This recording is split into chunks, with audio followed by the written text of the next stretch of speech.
Hello everyone and welcome back to The Red Path. My name is Josie and this video is part of our Refocused series, where we take a second look at our World Eaters detachments now that it's been the better part of a year since the Codex released.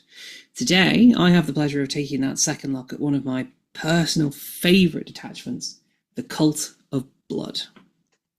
Cult of Blood is our Codex's version of the Horde build that is in a lot of other codexes.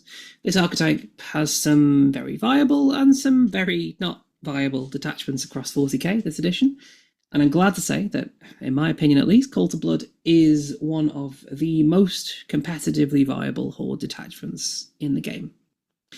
I'm going to run you through the detachment itself, some unit synergies, and some list building ideas. So let's get into it, starting with a summary of just what Cult of Blood does get for its detachment role.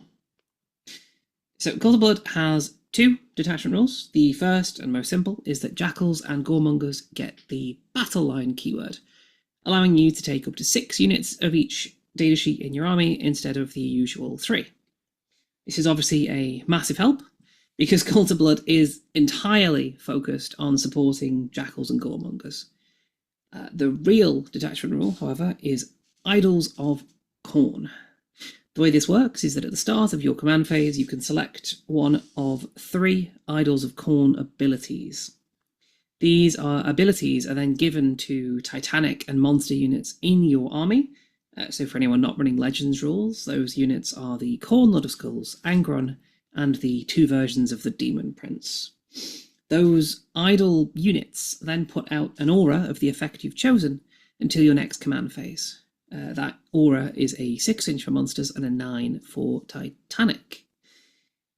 You can only choose each of these abilities once per battle, and they last for the entire battle round, or at least they last until your next command phase, except via Stratagem, which we will get to later.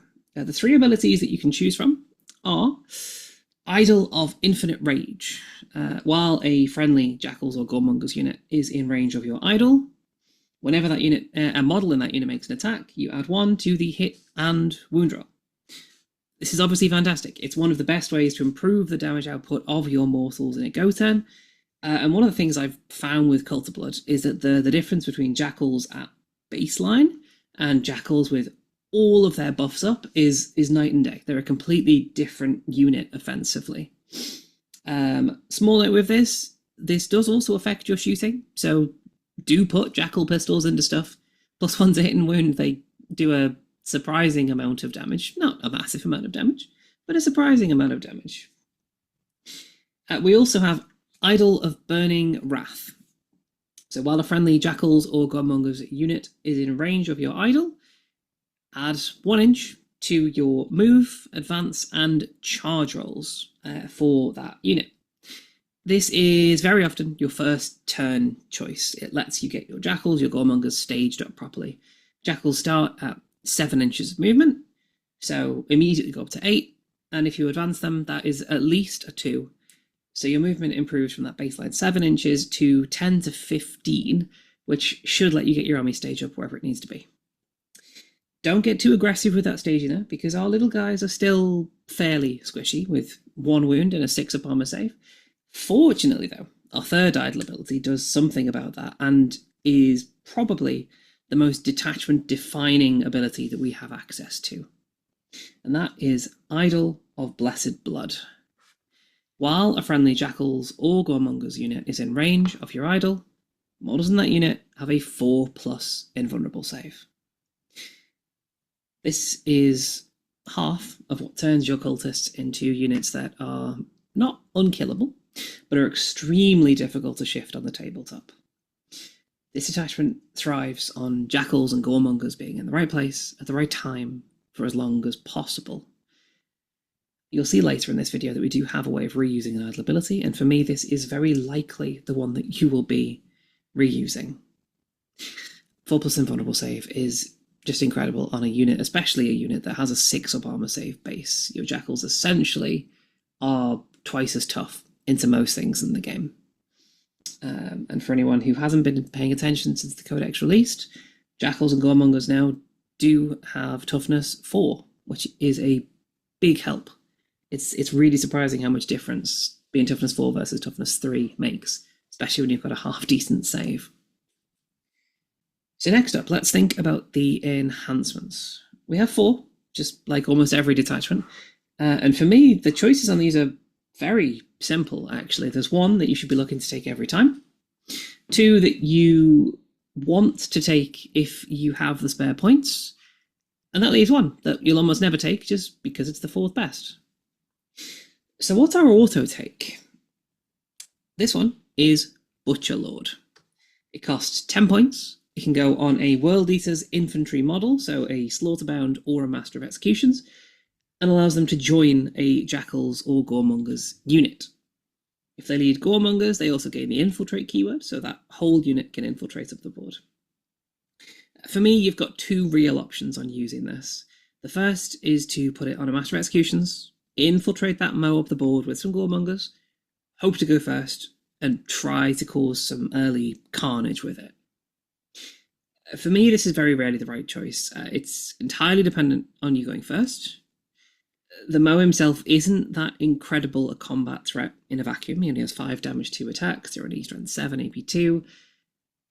He's not necessarily scary enough to force your opponent to change their game plan.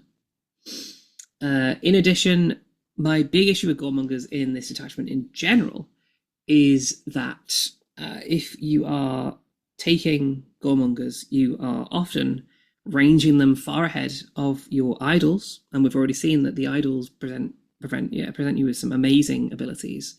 If you don't have access to those idol abilities, then your Goremongers aren't getting any buffs. They don't do anything that they wouldn't do in any other detachment. So the second choice is putting this on a Slaughterbound and giving him 20 Jackal friends. This opens up a few interesting plays. You can use him defensively.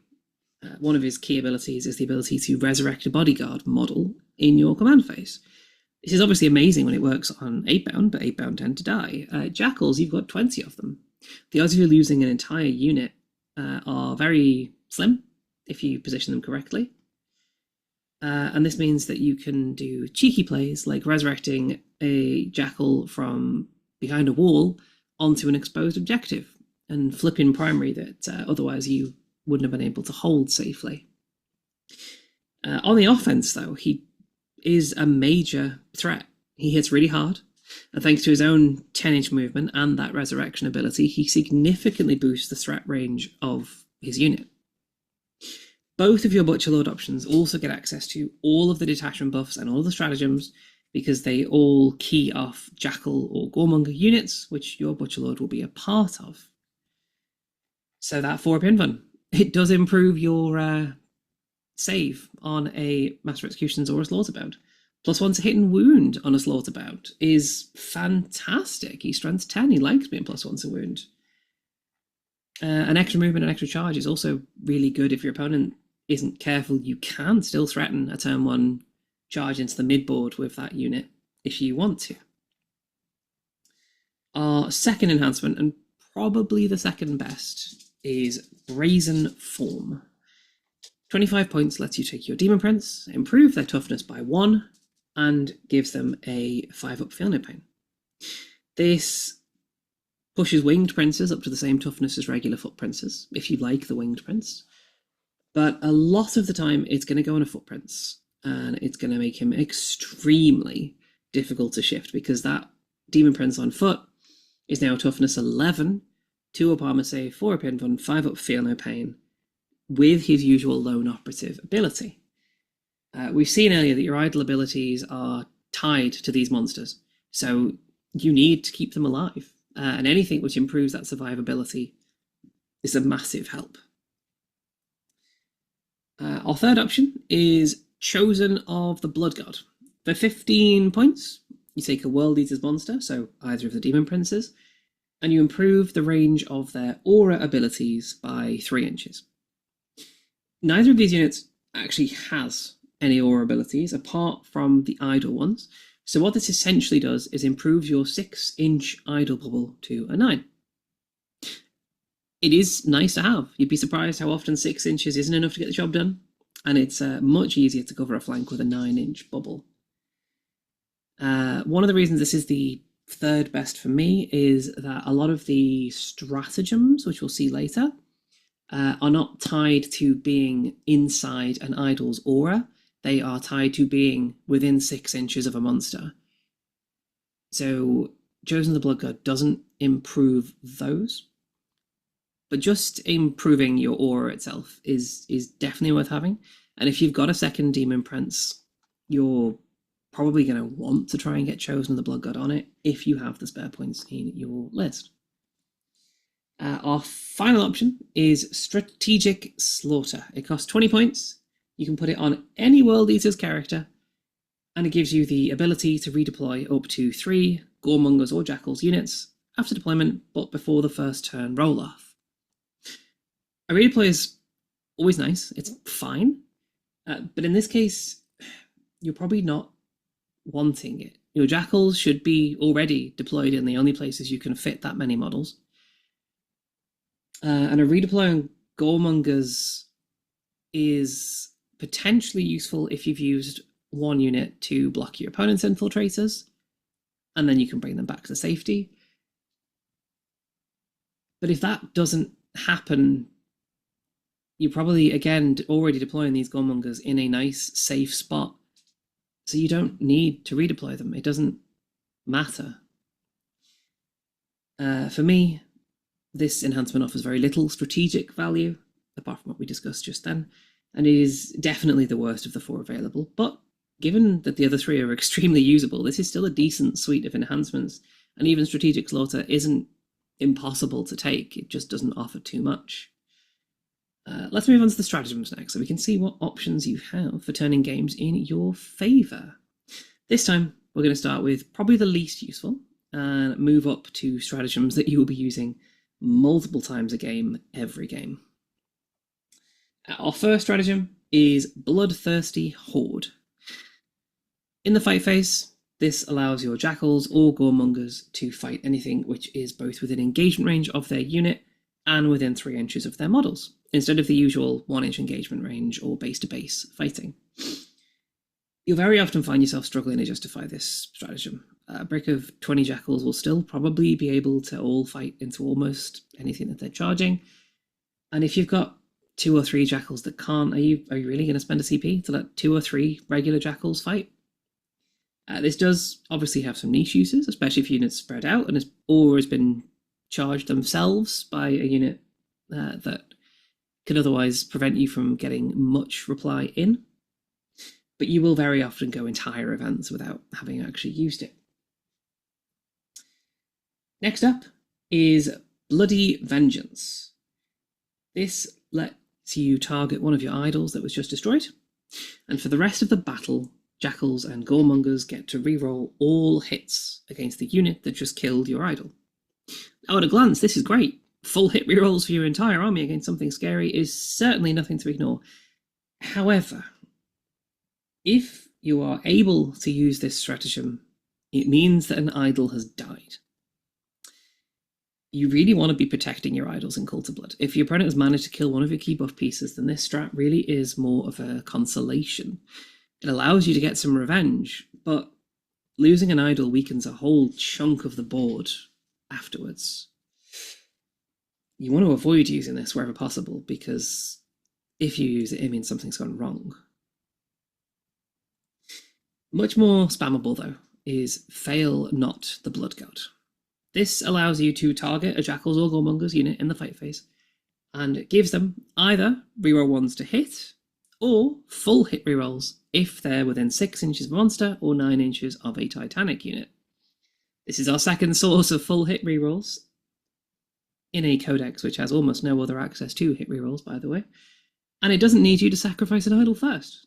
You'll probably be using this every single turn that your Jackals are in combat, especially since we are world eaters, which means that we have access to our blood dice, our blessings of Khorne.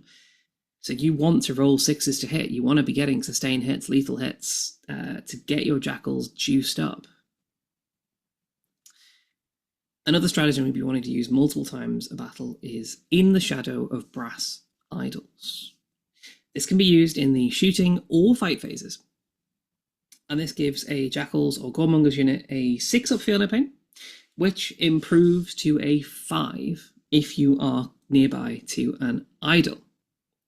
This, alongside the 4 up Invulnerable ability, is what elevates Jackals to being near unkillable, and certainly impossible to kill efficiently. Even outside of your invulnerable turns, though, a 5 up Feel No Pain means that your opponent can no longer be confident of how much firepower they need to kill 10 Jackals or 8 Goremongers off an objective. We've all seen those times where somebody rolls over half, over 2/3 of their 5 up saves, and an opponent never wants to expose a skirmish unit and fail to actually kill their target. Cult of Blood finishes up our stratagem suite with 2 different 2 CP once per battle stratagems. One you'll be using almost every game is Brazen Idol, which in your command phase allows you to pick one of your idol units and give them any of the 3 idol abilities that we have access to, even if you've already used it in that battle. This allows you to recycle one of your key abilities. Usually it's the 4 up Invuln save, but if you're already running your opponent down, if you feel like you need one more turn to really break their back, go for a second turn of +1 to hit and wound. Put the offense on. This really lets you plan a game around your idle abilities, where often you'll be staging up turn 1 with the extra movement, then waiting for your opponent to either overextend and let you pop the +1 to hit and wound, or letting yourself extend a little bit, put the 4 up Invulnerable save on for 1 turn, and put all of your Jackals out. Watch your opponent fail to kill them. They need to have their own go turn at that point. You've forced the issue. And you still then, later in the battle, have access to another turn of a 4 up Invulnerable save on whatever flank that you feel needs the support best. It is worth noting that this also does give you access to a turn where you can have access to both +1 to hit and wound and a 4 up Invuln at the same time if you have them on 2 different idols. This means that you can have a really big push turn if your opponent lets you have it, and it makes your Jackals a massive threat. Last but not least is Drawn to the Slaughter. For 2 CP, this allows you to target a Jackals unit, it is Jackals specifically, not Goremongers, and bring it back to life if it was just destroyed. You gain a new, identical unit back in strategic reserves, ready to come in and contribute later in the game. This is a really interesting one for me because at a glance, it feels like an auto use. Whenever you read the stratagem suite for this detachment for the first time, you'll think, okay, I'm going to use Drawn to the Slaughter all the time. Surely you're going to want to get a whole 20 Jackal brick back in the mid-game. What I've found, though, is that very often you just won't have the chance to do it. Either because your opponent doesn't quite kill your big brick, or because you simply don't have the CP economy to support the play. It's not even just spending 2 command points for Drawn to the Slaughter. You probably want to spend a 1/3 for Rapid Ingress on the unit at your next opportunity. So this becomes an extremely expensive play, which your opponent is also going to be trying to prevent. If you get the chance to do it early enough to matter, and if you have the spare CP to do it, it's great. But it very often won't be a decision that you get to make. So let's think about list building. Cult of Blood is one of the more interesting detachments to list building, because for once the list doesn't just write itself. We've seen complaints about other detachments where it feels like 16, 17, 800, 1800 points of the list is already written before you get to actually make any decisions. That is definitely not the case with Cult of Blood. There is a core, of course, the points that you'll spend almost every time. But for me, that's about 850 points in Cult of Blood. those points are going to go on this. 1 Demon Prince on foot, 1 Slaughterbound with Butcherlord, 4 sets of 10 and 2 sets of 20 Jackals. This gives you your first idol, it gives you some good, cheap trading, and it gives you a couple of chunky bricks to cause problems with. For me, 2 sets of 20 is the absolute minimum on big bricks in Cult of Blood. If you only have the 1, you'll often find yourself sending out the Butcherlord to handle problems that 10 Jackals can't deal with, but the Butcherlord unit really just overkills. So that unled 20 is a great middle ground there. It's also a unit that you'll be much happier to throw out and trade. It's only 140 points for 20 Jackals. From there, your decisions become a lot more interesting and let you really express yourself in terms of what you want a list to look like. You've got your board presence sorted after all, so the rest of the list really can do whatever you want it to do. The first thing, though, that you will absolutely need to think about is what you want your second idol to be, and whether you want to run 2 or 3. No 2,000 point Cult of Blood list should ever run with only 1 idol. You're just begging your opponent to rush in and kill him off at that point. Since the idols themselves don't actually get any buffs from the detachment, I would hesitate to take the Winged Demon Prince. He's anemic in combat, he's the squishiest of our idols, and he really doesn't contribute anything to the game if he's not in the front lines risking his life. All 3 of your remaining options, though, have pros and cons, which is a good place to be in list building. The Lord of Skulls, for starters, is a massive threat. He's got a big idol aura thanks to being Titanic, so he gets a 9-inch aura, and he himself is an enormous model. He offers both ranged and melee damage. In addition, the single extra Blessings of Khorne dice he provides makes getting the damage buffs active for your army much more reliable. The difference between 8 and 9 dice on those blood Blessings rolls is immense. Actually, it's an incredibly impactful improvement. He is, however, reasonably difficult to protect thanks to being enormous, and he's our most expensive idol at 505 points. One of my most successful cult lists I ran last summer at Dirg Doom. It ran a load of skulls to great success, but I found that a lot of the time I couldn't expose it before the mid-game because my opponent had so many things that threatened to remove it at range. Another option is Angron. Angron is a great beatstick, as we know, and he's got some interesting auras in Cult of Blood. The leadership check to fall back, it can be really impactful. If you get 20 Jackals stuck into something and it can't leave combat, those Jackals aren't getting shot. The no fallback aura in other detachments often doesn't get much use because most World Eaters lists are really good at killing what they charge. 10 Jackals, really not that good at killing what they charge. Even 20 will often find themselves failing to kill a key target. Having the ability to prevent them from falling back would be a really nice consolation in that case. In addition, there are a lot of armies in the game that have the ability to put out -1 to hit en masse. Jackals hit on 4s. If your Jackals hit on 5s, that's a really rough time. However, Angron has one key issue in Cult of Blood, and that is that if he dies, you are not getting him back.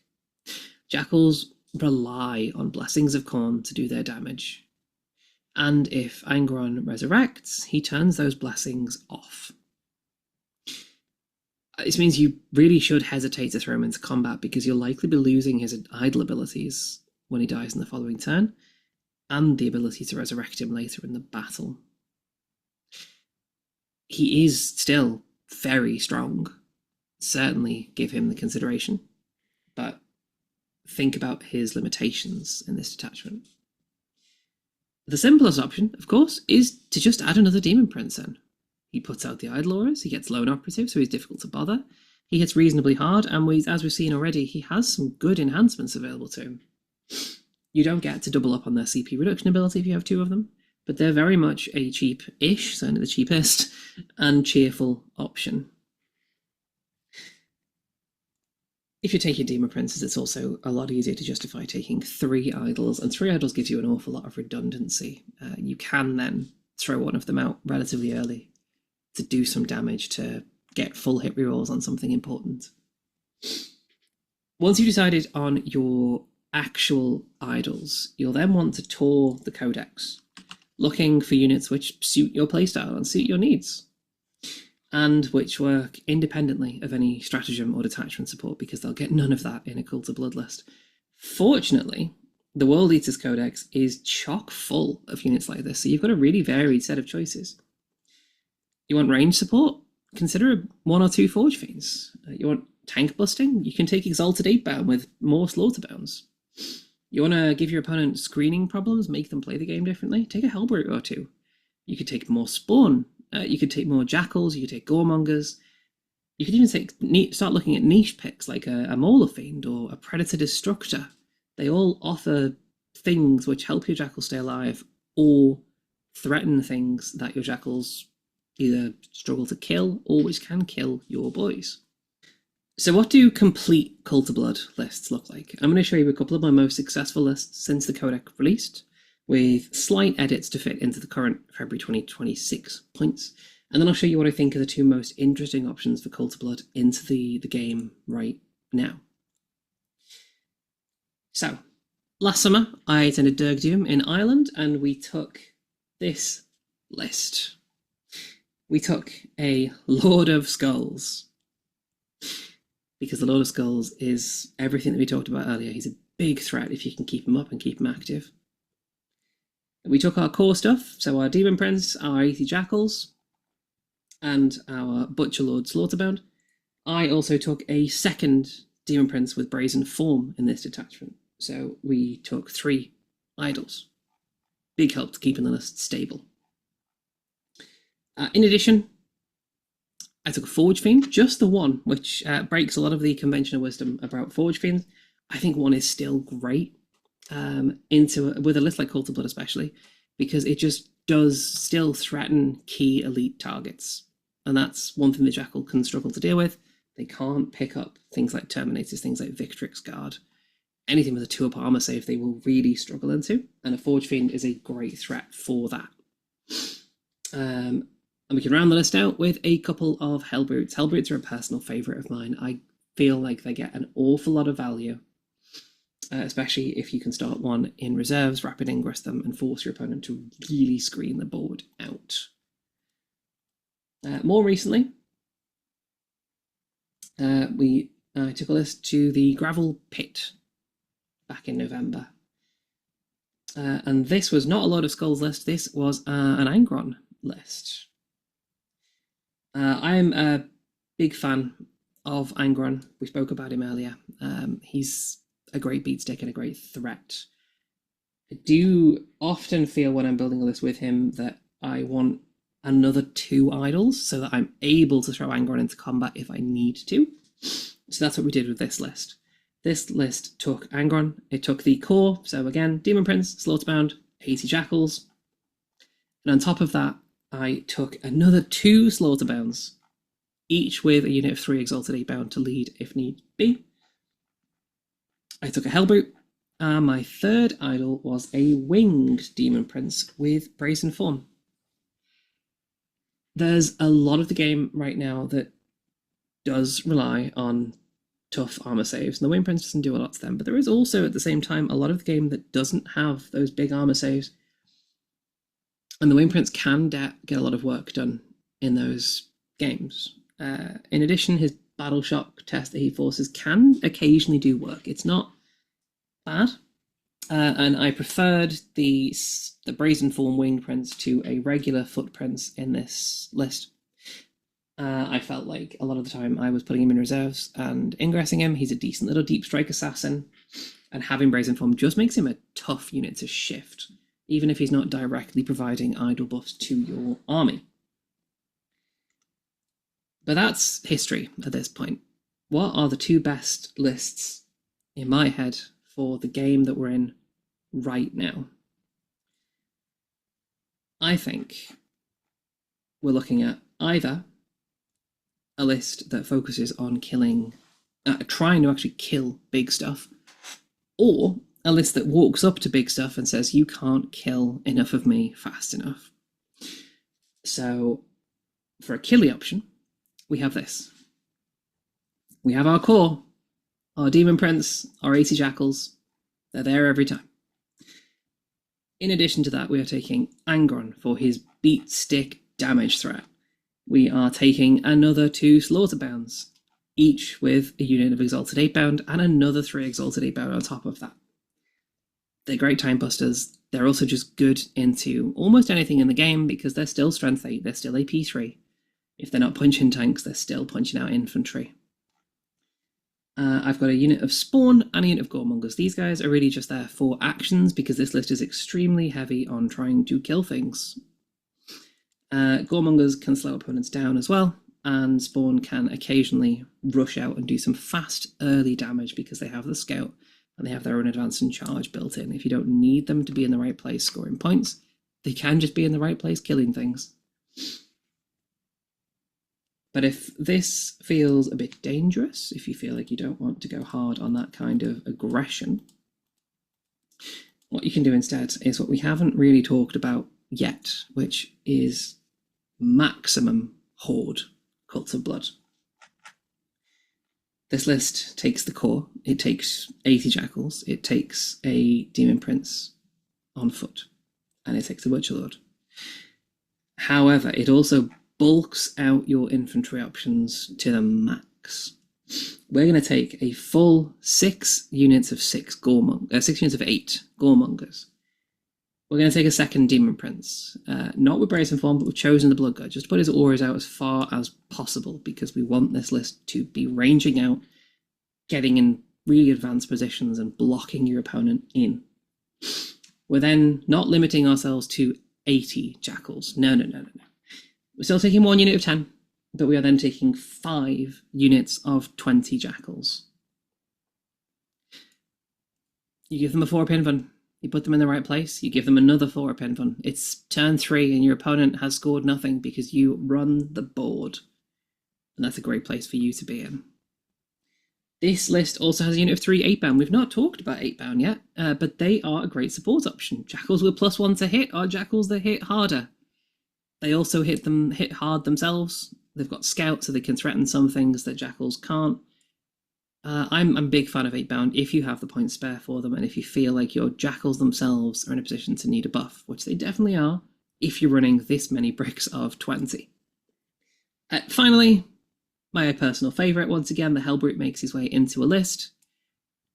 You're not going to have any other rapid ingress threat in this list. This forces your opponent to stay just that little bit honest. They can't just abandon their deployment zone. They can't rush in and fight you. They have to keep one eye on the back of their board as they're going. And having that Hellbrute to keep that threat up protects your midboard just by the fact that he exists. He also just does Hellbrute things. He's a big threat. He can threaten the pinball wizard play where he kills something, runs into something else. If you've not seen the Hellbrute work before, take a look at him. He's a fantastic little threat piece. So, we've talked about the detachment itself. We've talked about lists. Let's close with a quick word on why you want to run Cult of Blood in the first place. What it presents that no other World Eaters detachment does is the ability to run an awful lot of surprisingly hard to kill bodies which force your opponent to get close or let you run away with the scoring. And it still gives you that classic World Eaters damage output to hit your opponent back hard after they've pushed into you. If that kind of passive-aggressive trap setting playstyle suits you, definitely consider giving Cult of Blood a try sometime. For now, though, that's all from me. If you've got any more questions, do reach out on the Red Path Discord, where our Patreons also get access to a members-only section, where we regularly put out additional advice, deep dives, and workshops. Do please also check out our sponsors in the description below. But until next time, stay safe, stay healthy, and kill, maim, burn.